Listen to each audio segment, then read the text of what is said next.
How to make the whip band transition. Put the two clips on your timeline and add an adjustment layer.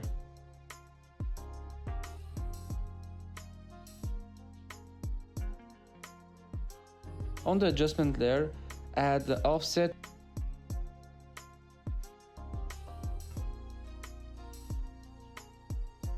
and the Gaussian blur, and then move the playhead between the two clips. Set the playhead 5 frames to the left and set keyframes on the offset and the Gaussian blur. Then move back the playhead back into the center and move it 5 frames to the right.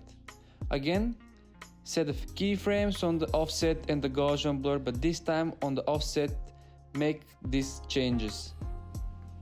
Set the blurriness to 250 and change the dimensions to horizontal. Then we're going to ease all the keyframes and move the velocity curves like this.